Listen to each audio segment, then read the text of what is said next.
Today is the day that I cut a huge hole in the roof of my van.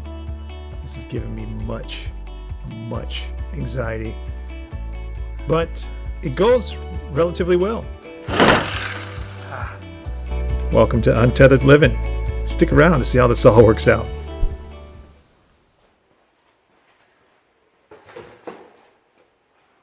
Hey folks, back to work. It's been about a week and a half. Actually, I did something last night. It maybe took me about 20 minutes. Just a couple small little tweaks on the floor. Everything's all done on the floor with the exception of the finishing in terms of the transitions. I purchased that this past weekend and not quite ready to put in yet because I'm waiting for, in terms of how I'm going to lay out the cabinetry.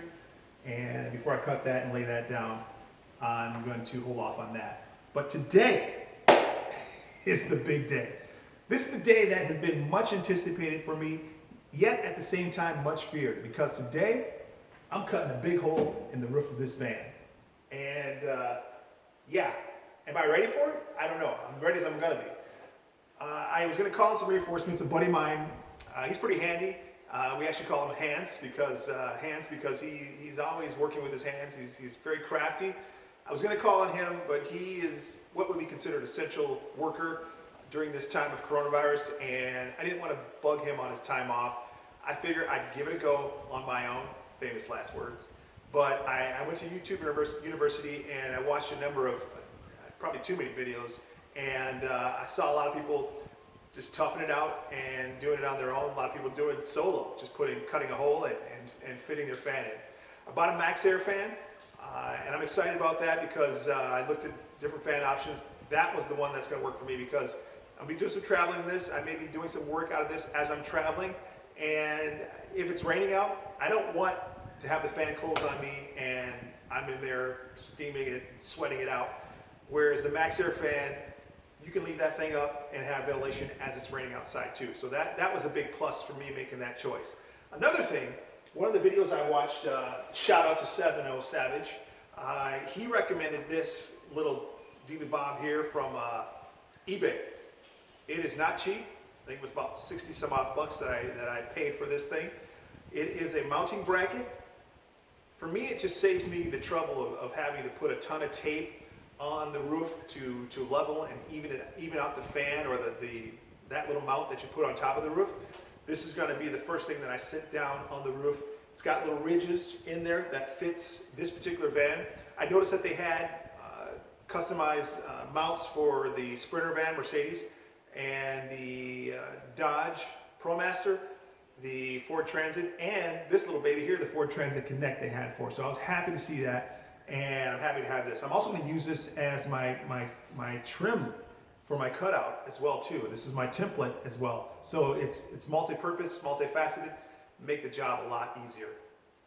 So I just stopped by my studio slash shop slash storage locker to pick up a few supplies and things I left here, like the paint that I'm going to use, the Rust-Oleum that I'm going to use once I cut the hole in to paint around the metal edge to keep it from rusting. And I had my saw here and a couple other things that I had to pick up here. Want to do this outside today for the simple fact that it is such a beautiful day out today. One of the nicest days we've had in a long time. We've had a lot of rain and the temperature dropped out, the bottom dropped out last week, and we were like in the 30s and 40s for like the week. So I want to be outside and I want to do this, and probably it's going to be a lot better light anyway than trying to work under this covering here. So that's where I'm headed now after I close up and pick up some things and head back outside and work on this. And hopefully I get some good shots, and hopefully this will be encouragement for people who haven't cut a hole in their top of the roof yet, and they may get some confidence by watching this video.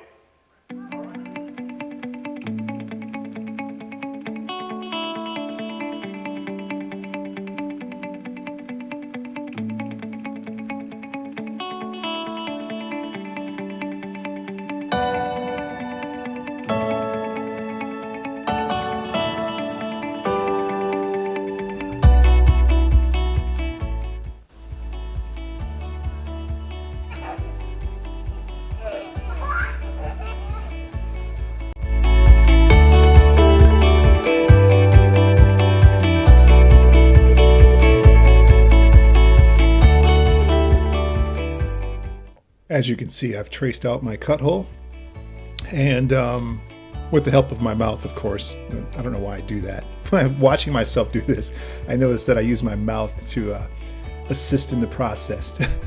But what I'm doing here is I'm just measuring out in terms of where I'm going to place the catch for the shavings, the metal shavings that come through, so they're just not all over the place when I make the cut with the jigsaw into the roof. I'm also measuring the positioning and double checking the positioning of the cut itself to make sure that I'm placed where I want to be in terms of how far the placement of the fan is towards the rear of the van.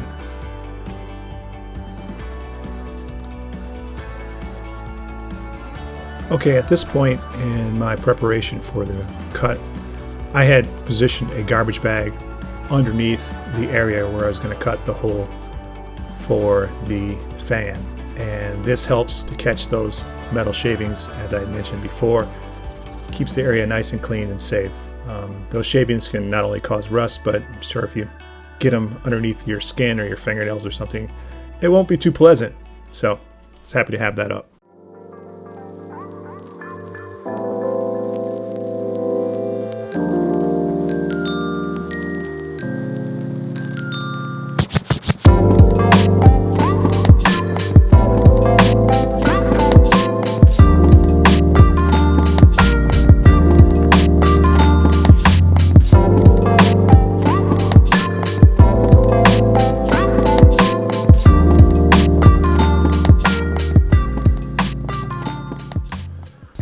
I'm sure you have observed that I'm taking extra time here and care in making sure that my outline is marked perfectly.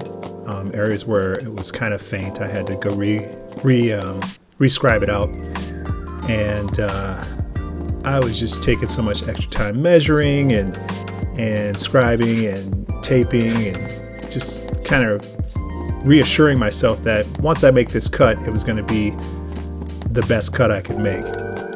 Because if you make a bad cut, there's really no going back. I mean, other than maybe welding a new roof on, I don't know. But again, I was very, very cautious here. So I wanted to make sure everything was just right.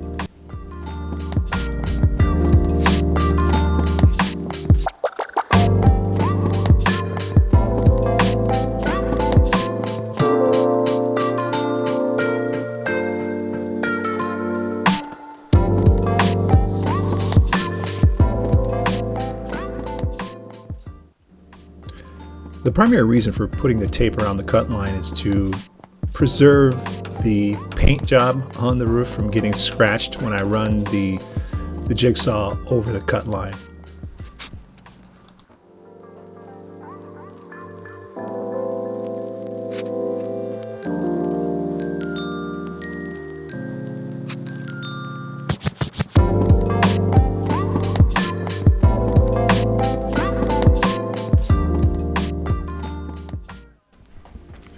Okay, here goes. The first hole in the roof. I took a step approach in terms of the drill bits that I used. I started with a very small drill bit, and then I worked my way up to the largest drill bit that I had at the time to make sure I have a hole big enough to put to insert the jigsaw blade into. And as you'll see, I messed this up because my largest drill bit was not large enough, evidently, as you'll see later on.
And there you have it, another rookie mistake.